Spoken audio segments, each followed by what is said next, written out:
week it was very simple, and this week it's just not working. But anyways, we're here and we're live and we're Yes. talking, and that's the main thing.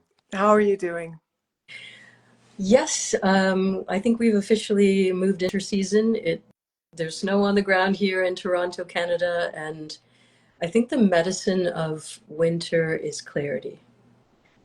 Yeah. And that alone gives me a little sense of what this season is going to be about. I think it's big changes are ahead, and really excited about that too. Yeah.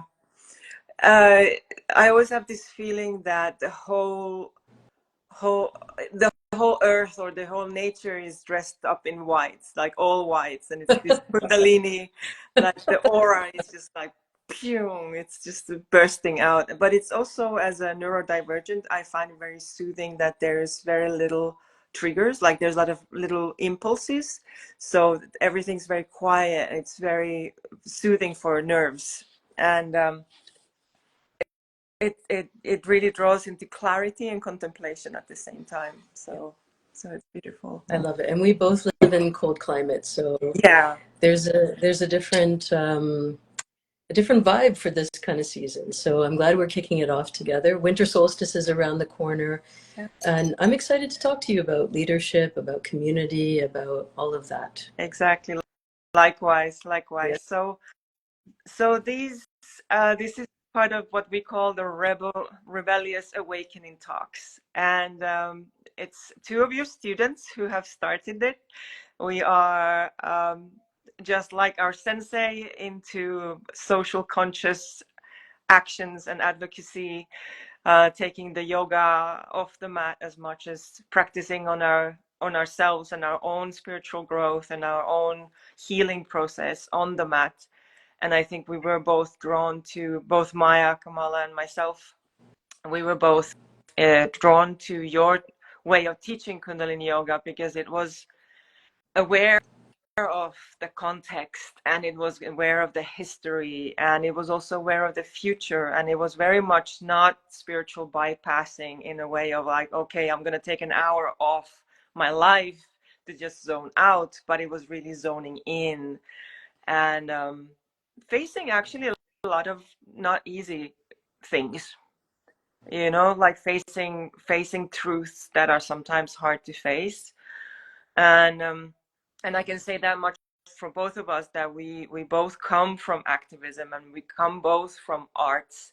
So it's not that we haven't been able to express ourselves or that we were not aware of things before, but we both burned out and we were both tired and we had to regroup. And Kundalini yoga was elemental in that regrouping and finding new ways of actually having a conversation. We still didn't come up with a solution or an answer, but it's a way of having a conversation about like, okay, what is going on in the world and how did I used to act and want to implement change, and how can we actually do it in a different way that actually would change the paradigm rather than just increase the dynamics of polarity. So yeah.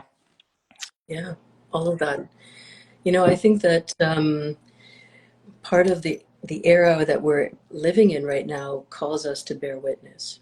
If we are truly invested in the oneness, then the oneness needs to be seen. And part of what is we have to see now is that people are suffering. Yeah. And in that way, the only way I have experienced in my own lifetime is to have a nervous system that can handle that and have a heart that is expansive enough to take all of that in. And I think that's really part of the role of a yogi in this time and age is to be able to bear witness, to be able to hold space, to come from a place of um, groundedness in order to bear witness, in order to, when we get the call, we answer the call. And I think that even during the pandemic, there was so many of us just went, jumped from our studios online and like did all of that, almost like frontline workers. And I still have that feeling, that we are offering that cutting edge, that open passage to what feels right. What does the human condition need right now? Absolutely. Absolutely. And I think a lot of people had to regroup during the pandemic and really question, like, what are the values and what is the purpose of all this? Like, if this is really it and I'm just inside here, what are my values? What is important? What is at the core? How do I want to live my life? And how do I support myself? How do I Yes. support myself rather than collapse? Because there's only so much sourdough bread you can do or Netflix you can watch. And then at some point, you just, like, you can't escape. You had your family around maybe, or you were very, very alone maybe. So then it's just like comes to the core of like, okay, I'm here. How could I do that? And yeah, that's actually how I came. I could barely walk when I started your classes online. Yeah. I my fascias were so stuck, and I was overweight so much from all the stress, and also medication I had at that time. So it really, as a dancer, I used to be able to move, and as an activist, I used to be able to advocate, but then I was just so burned out that if somebody called me to help, I was just triggered. And if I needed to move, I couldn't even walk because my feet couldn't hold. So then it was just like, okay. And I remember the first Kriya you gave me was just basic breath series. I was just basically breathing, but that actually changed me so that I could walk. I could actually start moving, and the rest is history. I love that.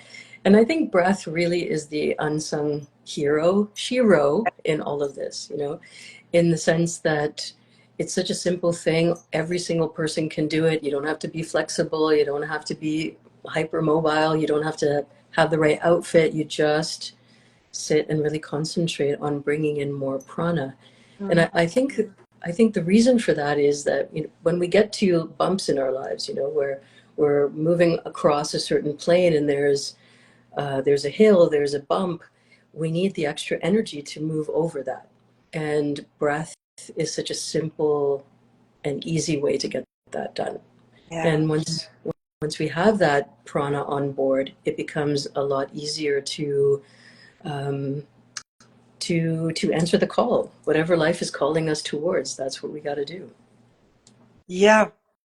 Yeah. And it really, when taking your numerology session, you were saying that in my numbers, it is my thing to heal myself, to heal the world. And I think it's for everybody, but it really hits very strongly that it's not a luxury, it's not a privilege, but it's actually a demand to heal, to do the practice and heal myself.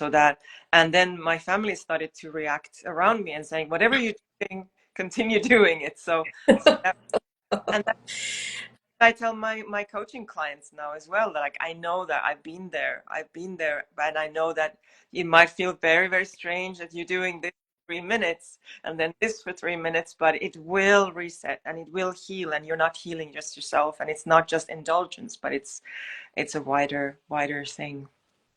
Yeah. And I think that self-care is a revolutionary act.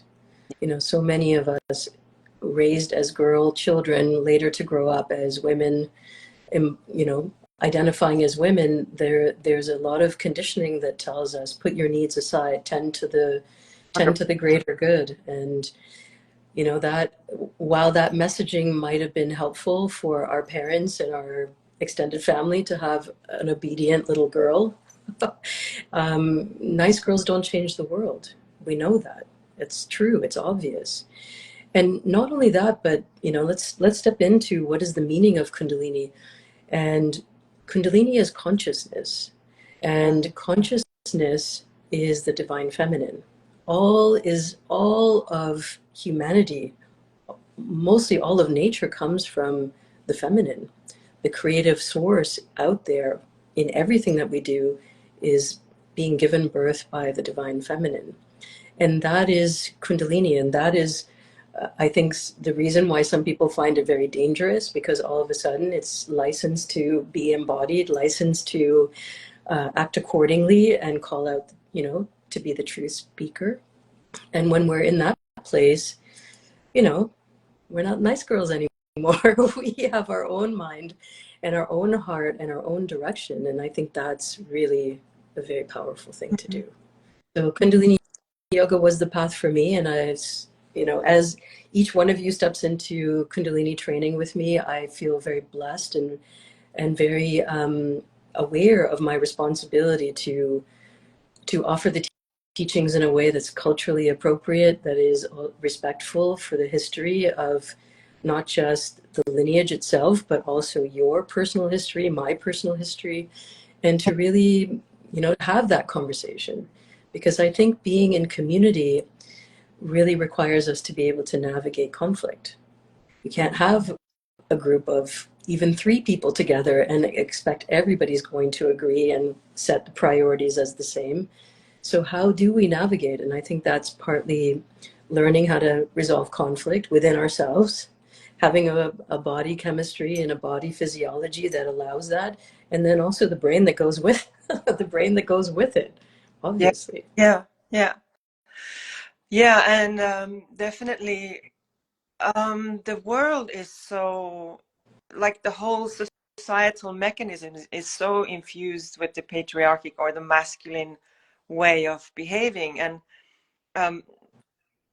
anything from success or anything from advocacy or anything is usually measured by the way of how the male psyche or masculine energy would do it. And in that sense, going through the breath work, going through the awakening the Kundalini energy, doing the practices is really also somehow very much a feminine rising, feminine empowerment. And also kind of finding, I think we as women want detox from a lot of anger and do a lot of generational healing from both the anger and unfulfilled dreams, but also from all the violence that has been imposed upon us. Yes. And so doing Kundalini yoga in a way that is kind of, maybe it's because it did West and it did change into a more female-led practice. It's becoming a very much a female empowering practice, which I really appreciate. And it's teaching me how I can be a leader, and I can also teach others how to be leaders as a woman and not become a mini man, Yeah, I like that. Yeah, absolutely. So let's just a couple of shout outs here. Hello from Paris. Hi, I'm in Toronto. I'm Salimah, yoga therapist, and I'm talking to Riikka, who is a graduate of Kundalini yoga training. And Riikka's in Finland. So we're talking across the world and across time zones and all that kind of good stuff. There's a question here. How do you tap more into feminine energy? And just to answer that question, both Riikka and I have YouTube channels, and on those YouTube channels, mine is YogaVision Online, and Subtle Rise is Riikka's. And when you go there, you'll see hundreds, on my channel for sure, hundreds of practices that are all dedicated to Kundalini yoga, not just the practice, but the philosophy behind it. And start practicing, because we now also don't know what we don't know. And until we sit with ourselves and have that moment of clarity, that moment of allowing ourselves to be open to what the truth is, we won't know. And it's just like you said, Riikka, being a mini man is not it's not the answer. It's not to be acting like a man in this body, but rather, how can I fully step into all of those aspects of myself? This is wholeheartedness, I think it is. And I want to just go back to something that you said about anger. And part of that is also, I think, grieving what was, grieving what wasn't. And so, and whenever we have that really potent mix of anger and grief, we are standing at the crossroads of transformation, because that, once you see it, you can't unsee it. And then once you see it, it is in us now to take inspired action. Yeah. And and it's also, I think, for people who grew up as girls, it's really important to learn to be angry, dharmically angry, not naggy or petty, but in a way of saying that this is injustice and this I will not take. And finding boundaries, I think, is really, really important. And yeah, self-confidence. I think it's one of the things that when you do a practice of breath work or a kriya, it really gives you that thing like, I can do this, you know. I can stand up for myself. I can do something that is uncomfortable, and I might have been a little bit apprehensive about it before, but I did it, and first it didn't work, and then I continued doing it, and maybe on the third day I actually hold my breath that long, or do the whole full 3 minutes, and that gives so much self-confidence. And I think that is very important for us who grew up as girls to say like, okay, I can go through things like people not liking me. I can go through being called the B word, you know, like it's okay. It's not gonna waver me. And and um and yeah, that is why probably women have been burned as at the stake as witches, because we have the connection, but also if we step into our power, we become very powerful. Oh We yes, do. Yeah. absolutely. That's that's it exactly. You know, that part of women gathering together is exactly that. We start to mirror to each other a whole realm of being that our mothers, grandmothers, aunties, cousins may not have been able to show us, but we can actually show each other. It's a form of liberation in itself to be able to befriend other women, I think. And I think you're right that there's a certain sense of confidence once you get into a practice and start to do it. And I want to say, even before confidence, there is an experience of courage. And there's a Yes. question here about stepping into the unknown, Oh yeah. and that is about courage. Yes. It's to say, okay, what's the worst that can happen? And let's go. Because really nothing changes until we're willing to get to that threshold. Yeah. And that threshold comes from an inner nudge. Yeah. Yeah. Yeah. And in that sense, those both yours and my YouTube are really great, because I do believe that for me to take that first step was not so courageous, but it was kind of pushed and pressed. But I managed to take the step because I could just put the video on and have that like knowledge that I'm not in a group that will judge me. I'm not in a group that will not be offended if I just stop the video if it's not something that I want to do. So it's actually a really cool interface to have those YouTube channels to just try it out and then see like, okay, I can take another mini courageous step and another one and build up very, very, very, very slow. Right. And, And I would say too, Riikka, you know, having had my channel for about 15 years now, is that it starts with that first step, mm, and nobody's watching. It's like a small inner voice that says, go and do it. You don't know what you don't know. And until you get in there and actually know, you won't know. And that's the, you know, that's the beauty of it, is that it's simply a matter of hitting play. You don't even have to do anything. You can just watch what's happening. yeah, And the second time you go and you watch, and maybe you do a couple things. And the third time you go and you do a few more things. And it's such a, in a way, it's such a safe avenue to explore what it means to be courageous. And I think even these kind of conversations are about having courage, because we don't know what's going to evolve out of this. We don't know what the comments are going to be. We don't know what the technology is going to hold for us. But we do it because it's a really potent way of testing things out in a very contained way, and then taking it out into our lives. What would happen if I just stood still here in my family, or I just stood still here at work, and I didn't go into all the drama, and I didn't go into all the self-doubt, but I just said, okay, let me observe. And I mm, think, you know, there's so many deep layers of lessons here that, you know, I'm delighted that you and Maya took took that leap into the program. I'm glad you're taking your friendship outside of the program. That, you know, that to me says everything, because it shouldn't focus on just the teacher, but what are you learning? Mm. Mm. And where are your allies? Yeah. Yeah. Yeah, and it definitely, I mean, I come from performing arts, so there's a lot of well, there is not so much exhibitionism, but it's being seen and kind of showing your thing. And what was very beautiful in that, learning these kriyas, is that I can just step back and I can be a vessel. And it was such a relief that I don't have to be creative. But then again, there's a lot of creation. Like there's, you know, last class we were talking in the KYTT class, we were talking about vibration. So it is, of course, it is my voice. It is how I time things.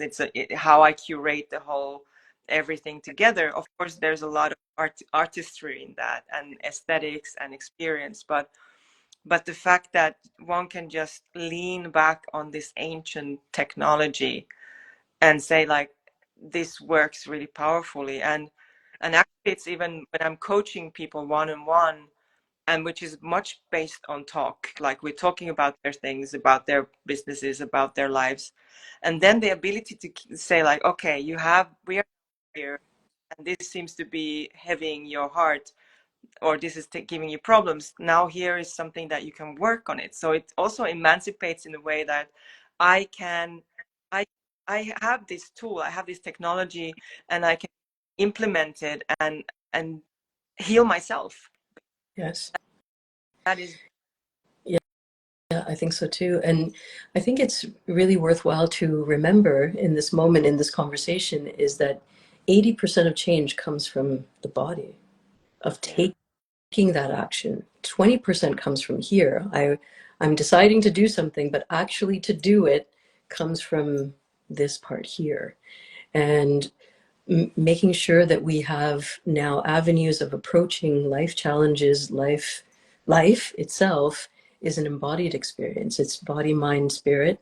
And without all of those components together, we tend to get stuck. We tend to find ourselves in a pattern or in a loop, and not being able to find the way out.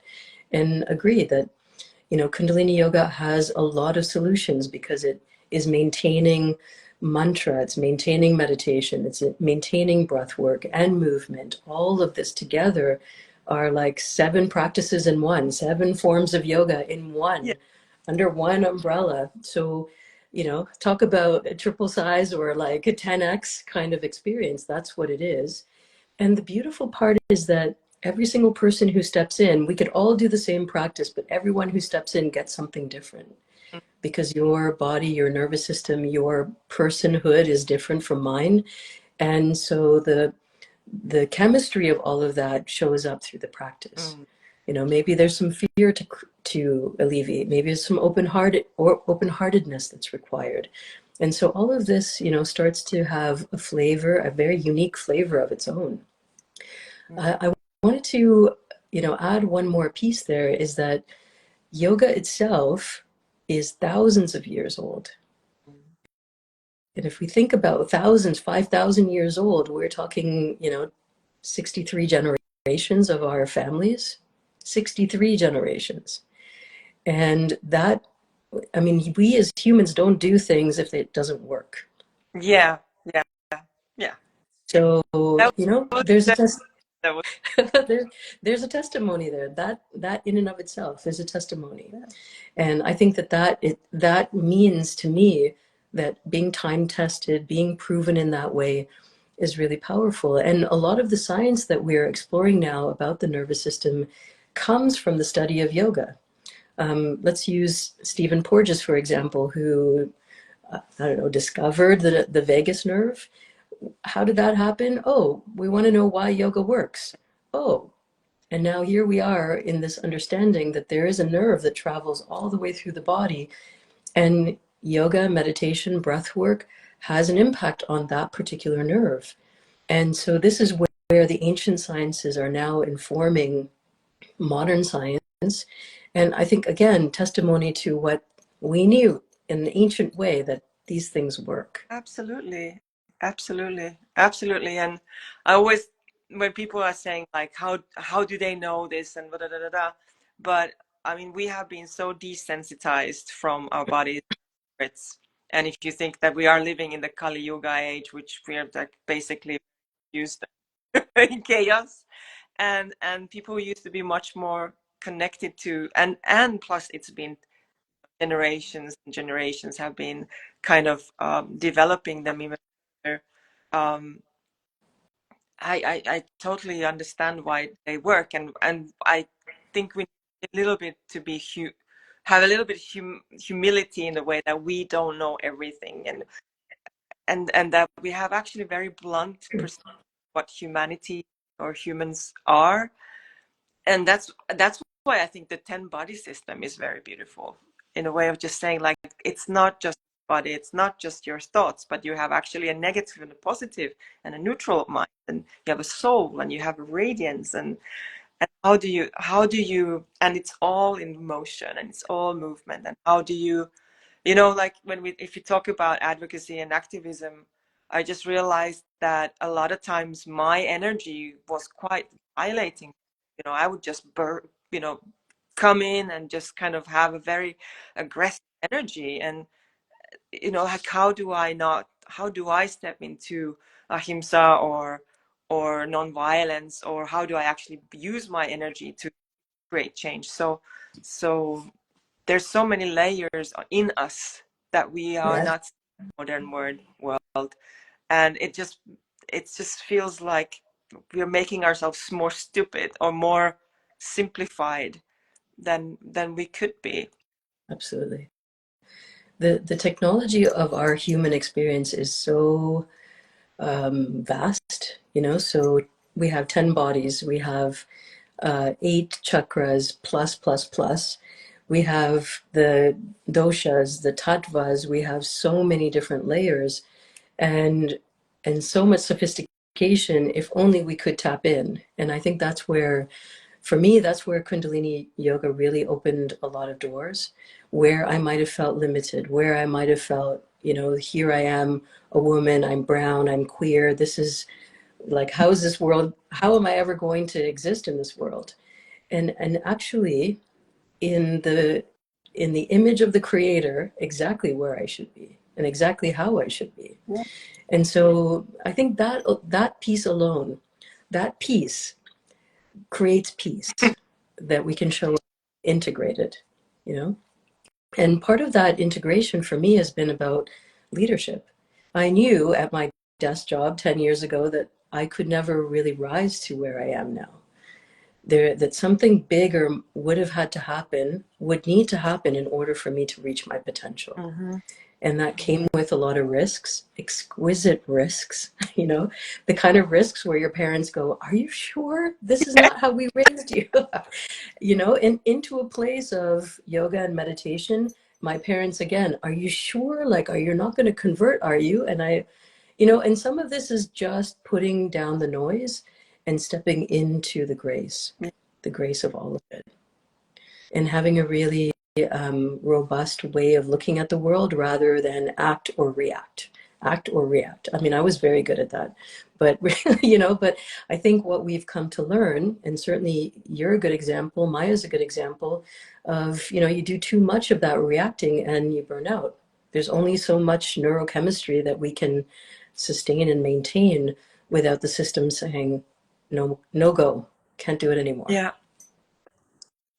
There's many things that I want to actually dive deeper into. One of this reaction, and I think acting and reaction, it's I think a very sinister way we're seeing now how that is being, I feel, being played against us or humanity, in a way that fires are being put on and genocides are being orchestrated just to create that triggering, just to create that chaos in society so that something else can happen. So it's really important, this sovereignty of thought, and what happens when I root my self, my Satnam, and I trust that I can be of service and I can be active without being triggered acting.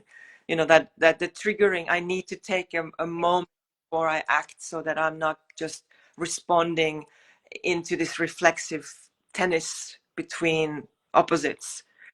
And then actually something else that I always wanted to ask, and it's this interesting thing about the identity, that we are born into the identity of this incarnation, and now identity politics is very important. We are forging much more equality in society, because we are aware of color, we are aware of culture, we are aware of the multitude of genders. And then if we think about the soul, then the soul is something that just goes through these drags of life to life.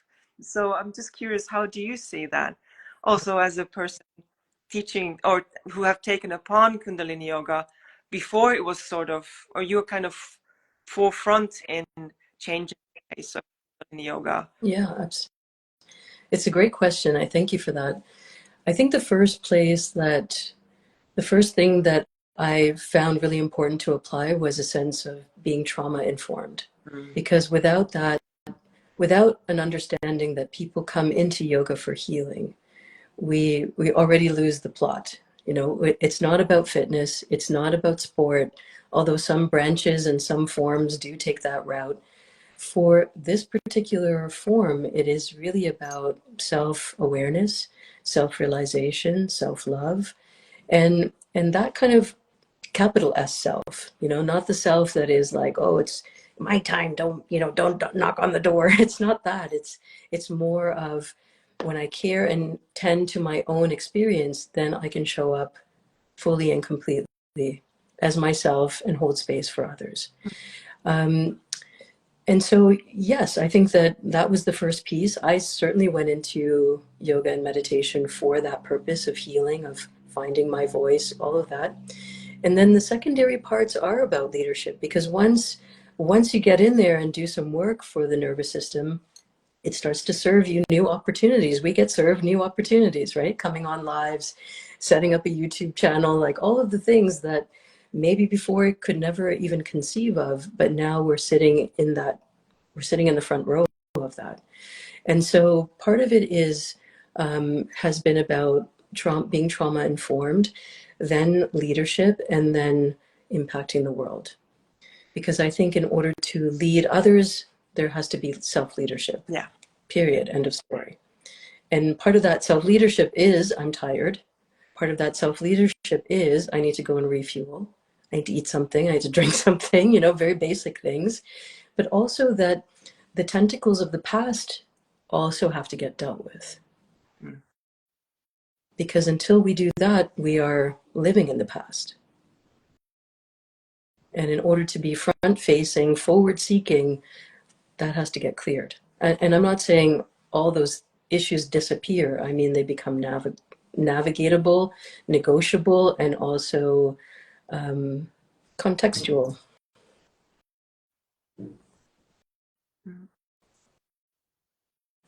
We're getting lots of hearts here in this conversation. Yes, the live will be saved for sure on multiple different platforms. And we're also, in a very interesting time where we can reach people all over the world.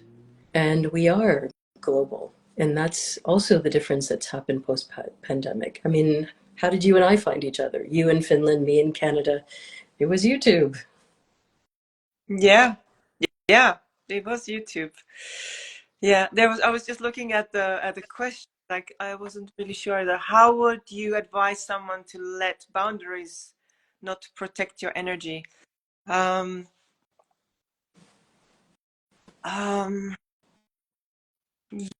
yeah, I think it's very well. You can answer this, but I think one of the things is that when you recognize your energy, you start to recognize your boundaries, and then you can work boundaries in a way that it doesn't have to be a wall like a stone wall, but it's a membrane that touches other people, preferably non-violently, and at the same time you can have a buffer for other people, how their energies come into you, and the more full your energy is with your own energy, the less it's invaded by other energy. So Yeah, yeah. I'll add a little bit here. I think first of all, I always remind myself that boundaries are for me. I set the Yeah. boundary. It isn't about controlling other people or policing how they say things, but rather, here's the set amount of time that I'm going to spend in this meeting with this person, or here's the amount of time that I'm going to dedicate to this particular thing, or I'm not doing that anymore, and that's for me. Everybody else can navigate and do what they need to do, but I know what is best for myself. So that's one element of boundaries. The second one, Riikka, as you said, is to surround ourselves with protective energy, to actually take that step. If you are a highly sensitive person, an empath, then those things are really important. And to, set that intention before you encounter somebody, before you get into the grocery store or the school or the doctor's office, whatever it is that you're doing, that we go with best intentions and a clear heart as we step into that. And so this is where mindfulness as a yogi really shows up, and to be present in the moment. Yeah. So right in my awareness of stepping out of my front door, I have an awareness of what kind of experience I want to have out in the world. Mm. And with that kind of intentionality, we set the tone. Yeah. Yeah, exactly. And practicing anything with, from just simple pranayama to even kriyas, or I think the mantra meditations are maybe the most potent for myself in a way of charging my energy.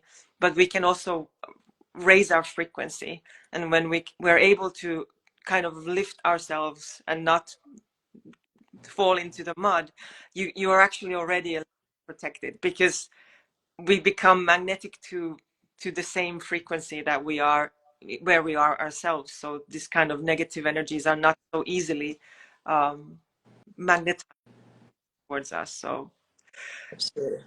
Just want to do a little shout out here. Brooke, yay, another grad from KYT and program. Jenny, And also Jenny Kundalini, yes. So all the grads are here. Thank you so much, so many of you.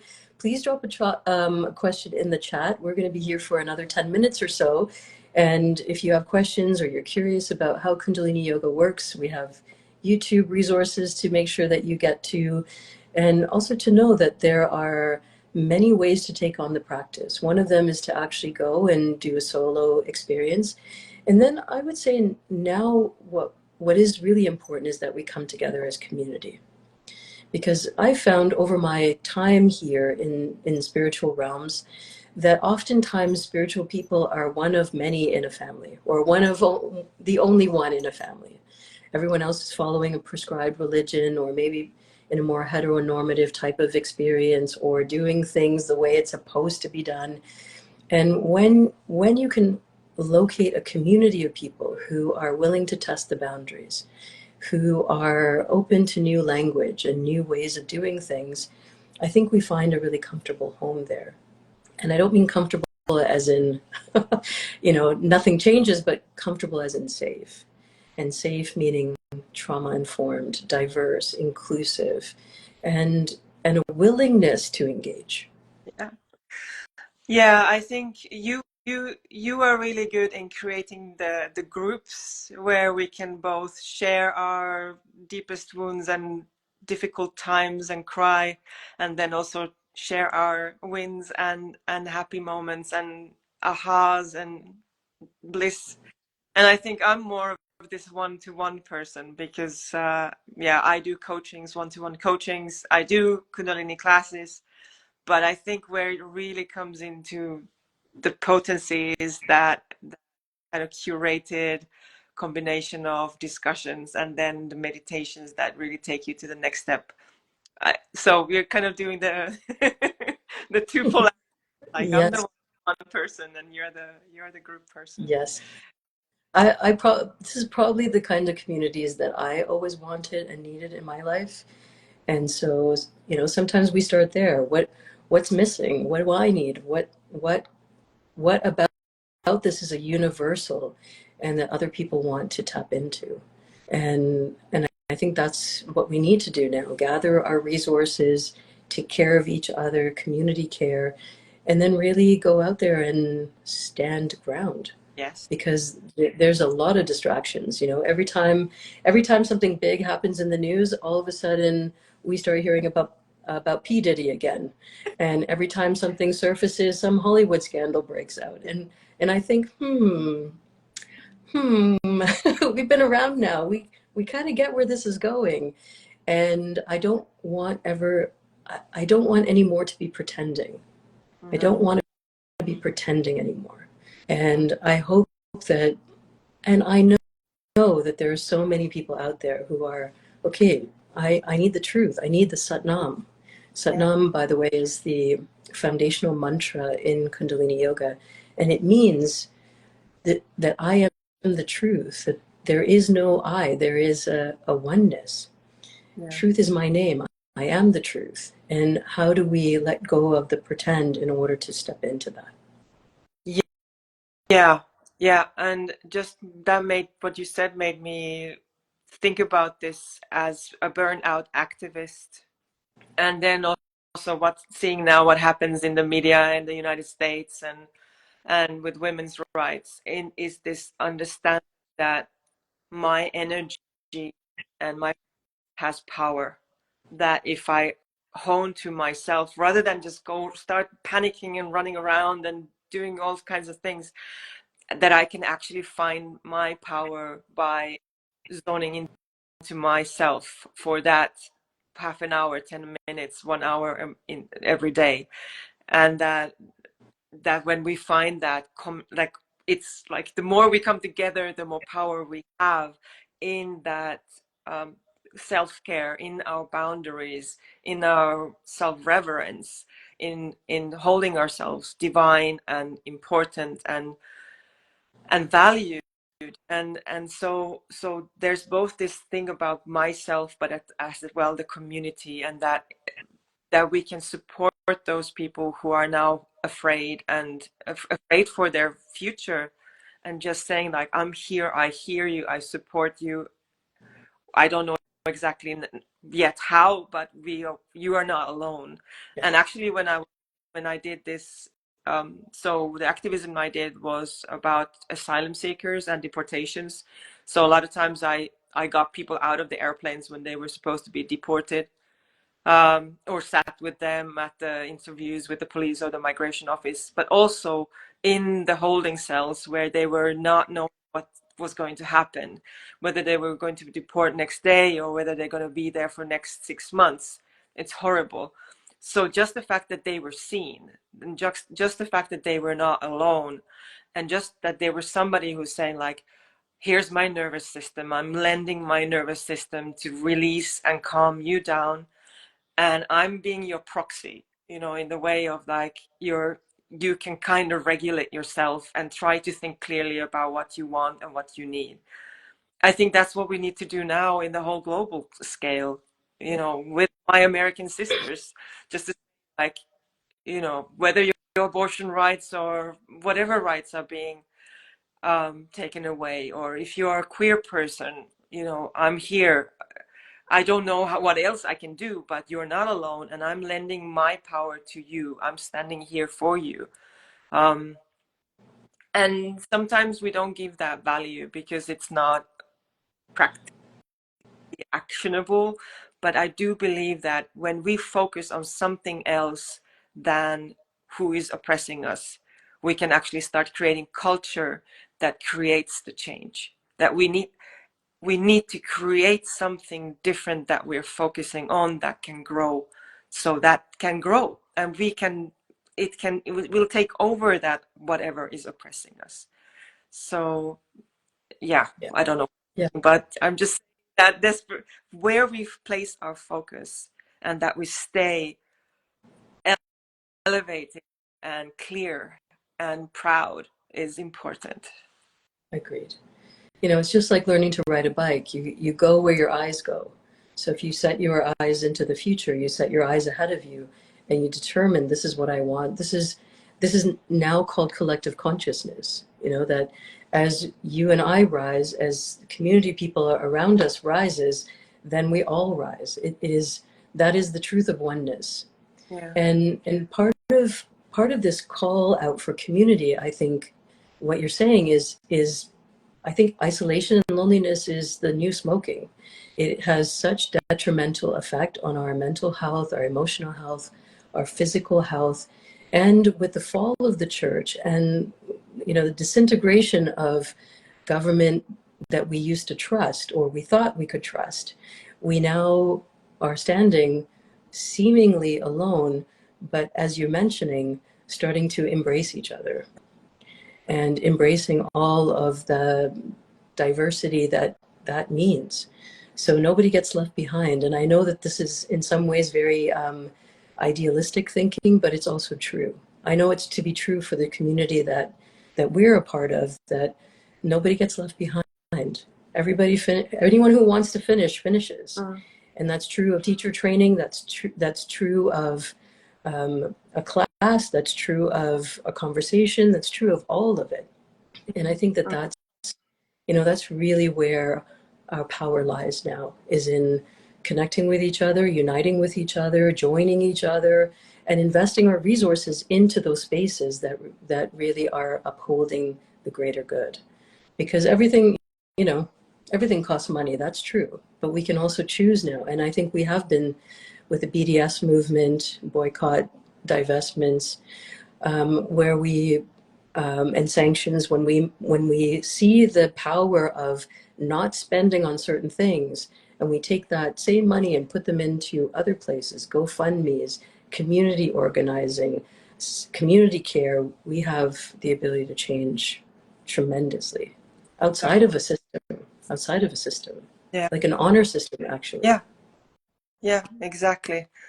And then we can just say like, okay, we can just sit and have like meditate and be calm. But actually, I do feel that when we can, it's like increasing the amount of energy that we have. And that's very beautiful when we increase that energy and then we focus it. And when we become a mass, it's really beautiful. It goes everything from, yeah, creating communities and stepping out of loneliness. It's also realizing that you need to eat good food, and you need to rest, and you need to drink water, and you need to speak in a way that is kind, and like really rework your voice. Like that's happened to me. I had to rework my voice in a way. It was like, okay, how is it vibrating in a way that doesn't that is not violent to myself and not violent to other people. So I think that's amazing. Thank you so much for this conversation, for inviting me into your space with Maya. For those of you who are watching, thank you for your time and your energy. You can find me at YogaVision on Instagram, and then you can find me at YogaVision online on YouTube. And it would be such an amazing experience for you to step over to those sides and explore the conversation, just as Riikka is doing, hosting this one.